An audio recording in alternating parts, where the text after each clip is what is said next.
Chapter 16, Microbes and the Environment.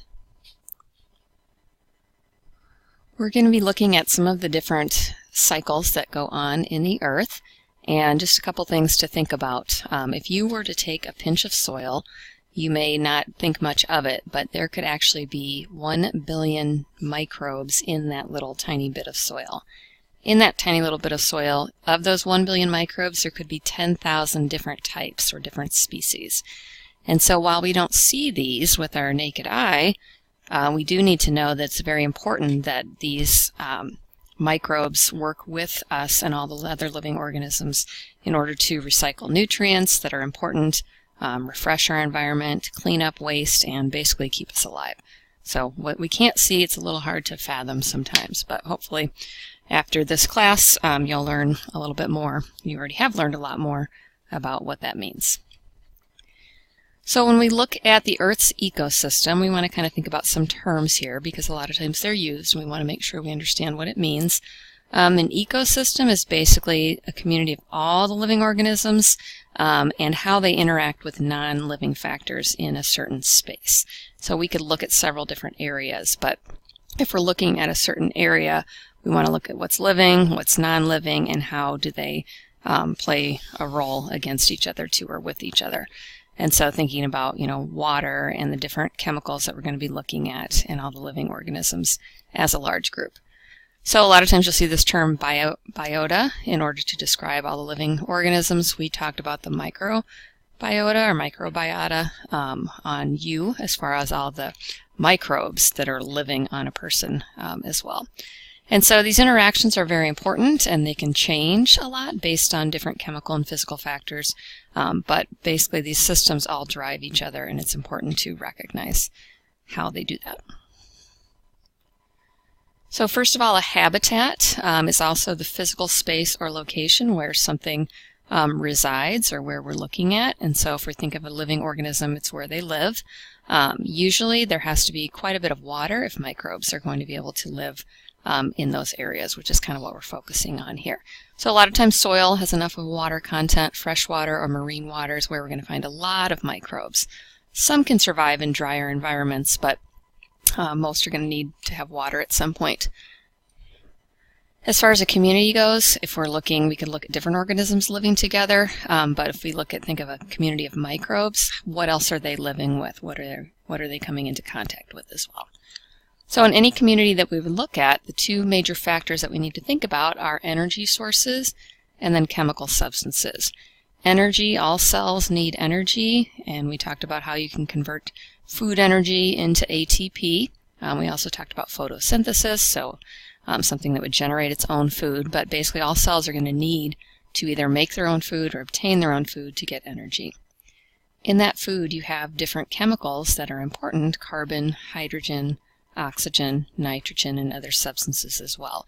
And so these chemical substances need to get recycled, and oftentimes kind of their forms need to be changed so that one organism uses it a little bit differently than another. So when we look at kind of the pathway of energy, we can kind of look at producers, consumers, and decomposers. And so the producers are kind of what drive everything. They get their energy via sunlight. And so capturing that sunlight and using photosynthesis to actually make some sort of organic matter. We talked about making glucose, making a sugar. When that happens with a plant or a green algae or photosynthetic bacteria, basically they're making something like glucose in order to be able to use that for energy or to store it for energy later. Consumers, those are things that use the products of photosynthesis and maybe even consume the producers themselves. And we can look at primary consumers versus secondary consumers. So primary would be those that directly consume the producers. Secondary would maybe consume the primary, and so they would get that energy down the line. Decomposers, these are very important, and this is when we talk about a lot of microbes, but they're going to use the energy from the producers and the consumers after they die. And so recycling those nutrients and breaking down these substances so that they can get put back into systems is important as well. So during all of these processes, there's always some heat that is lost. It's not a perfect system, but generally to get the energy, we're looking at somehow obtaining basically these calories and these molecules that we can break down for energy. So this figure just kind of shows you your producers, and again, using sunlight, it doesn't necessarily just have to be trees, but that's one example. And so from that sunlight, they're getting their energy. We're losing some heat here in this case as well, but basically we have different things. Primary consumers are feeding on the producers. Secondary consumers might be eating the primary consumers, which in turn fed on the producer. But all of these are going to generate some heat loss. But then also feeders and decomposers, it's important to break these down after they have died. And so again, we see kind of a loss of heat, but we're also maintaining a lot of these factors that we'll be talking about in different cycles. So when we look at geochemical cycles, we're kind of looking at some of these basic elements. We're not looking at absolutely everything that life needs to live, but a lot of the ones that we're looking at here are very important. So when we look at life, we look at all life needs proteins, lipids, carbohydrates, and nucleic acids. We've touched on this briefly before. And so these things, these are just elements, these are just atoms, and they get passed on in one form to another. And so they don't really go away, they just get kind of transferred. And so keeping things in a cycle can be very important. And sometimes these cycles don't run like they should, and we don't necessarily have a fair balance of what we should either, but generally, it drives, the cycles are important. So if we look at the carbon cycle here, a lot of carbon is going to travel as carbon dioxide, and so you should be a little familiar with that when we talked about photosynthesis. And so if you kind of think about, again, if you want to think about plants, that's fine, or you can think about microbes, but when they are photosynthesizing, they are actually using carbon dioxide. So if we exhale carbon dioxide, that's a waste product for us. Things that photosynthesize can actually use that. And what do they do with it? Well, in the presence of water and sunlight, they turn it into things like glucose, so other molecules as well. That's aerobic respiration. Now there's different types, or aerobic organisms. There's different types, ways to do that, but that's kind of the general one that we usually talk about. And so thinking about some of the carbon cycles, photosynthesis, keep in mind we have the phytoplankton, so while we don't see them obviously like we see trees here, we have all these little single-celled kind of green algae and different organisms, different cyanobacteria that are capable of photosynthesis. So it's important to remember that all those bodies of water contain those little microbes that we're not going to see, but we need to know that are there. So sulfur is another component, and it's kind of important to realize, when we look at kind of these big building blocks, carbohydrates, proteins, etc., carbohydrates and lipids have only carbon, hydrogen, and oxygen. But when we look at proteins especially, we may see some sulfur in there as well. And so if we look at kind of these organic molecules, now there's different forms as far as how we obtain that sulfur and how we kind of break down that sulfur as well. So you can see, anything that has an S in it contains sulfur, but there's different ways that animals can use it versus microbes.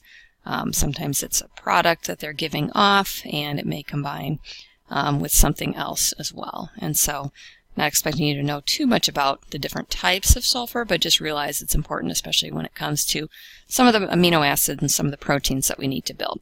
So having it readily available in different forms in order to actually use it for different organisms is very important. When we look here at the nitrogen cycle, when I think of nitrogen, I think of proteins and also nucleic acids. We're not going to find nitrogen in carbohydrates or lipids. But it is important because every living organism needs protein. Every living organism has DNA, RNA. Nitrogen is a part of ATP, and so it's important to kind of realize. And so it's hard to use as nitrogen gas, and that's how we find it in the atmosphere. And so we have a lot of different organisms that are called nitrogen-fixing organisms, like nitrogen-fixing bacteria. And so they are taking, you can kind of see here, they're taking this atmospheric nitrogen and they're just changing the form. This form is getting changed to ammonia. So some other organisms can then take this ammonia and turn it into nitrate. And other organisms can turn it into nitrate also with a little different form here. Organic nitrogen, proteins, etc. But it's just changing. Different forms are available for different organisms. They can't all use it the same. So another cycle that we need to be concerned about is the phosphorus cycle. And when we think of phosphorus, we oftentimes see it written as PO4 as an ion. Sometimes we would just see it kind of as a P, as a symbol for phosphorus. But we need to keep in mind that we find it in ATP. When we cleave off the phosphate group, that's when energy is released. It has 3 phosphate groups, and we're really looking at cleaving off the one and putting it back together to assemble ATP. But also found in nucleic acids, DNA and RNA, and then different types of coenzymes. So it's important in a lot of chemical reactions and a lot of physical components of cells and energy for cells. And so you can see here different ways that phosphates actually are found. And so a lot of times they're found in rocks and minerals, they're found from agriculture, and they're washed off into waters. And so once they're in water, there can be a breakdown here of how they're changed and how they get recycled in here as well. Sometimes phosphates build up a little too much when it comes to industry, and so the balance of the water, phosphates in the water cycle, can sometimes be an issue as well. Then the oxygen cycle. Obviously, we need to breathe oxygen. Not every organism needs to breathe oxygen, but many do. And so this has allowed life to expand very quickly. And so when we think about production of oxygen, again, we want to think about green plants, it's fine, but we don't want to forget about algae, especially the little single-celled algae, and then cyanobacteria as well.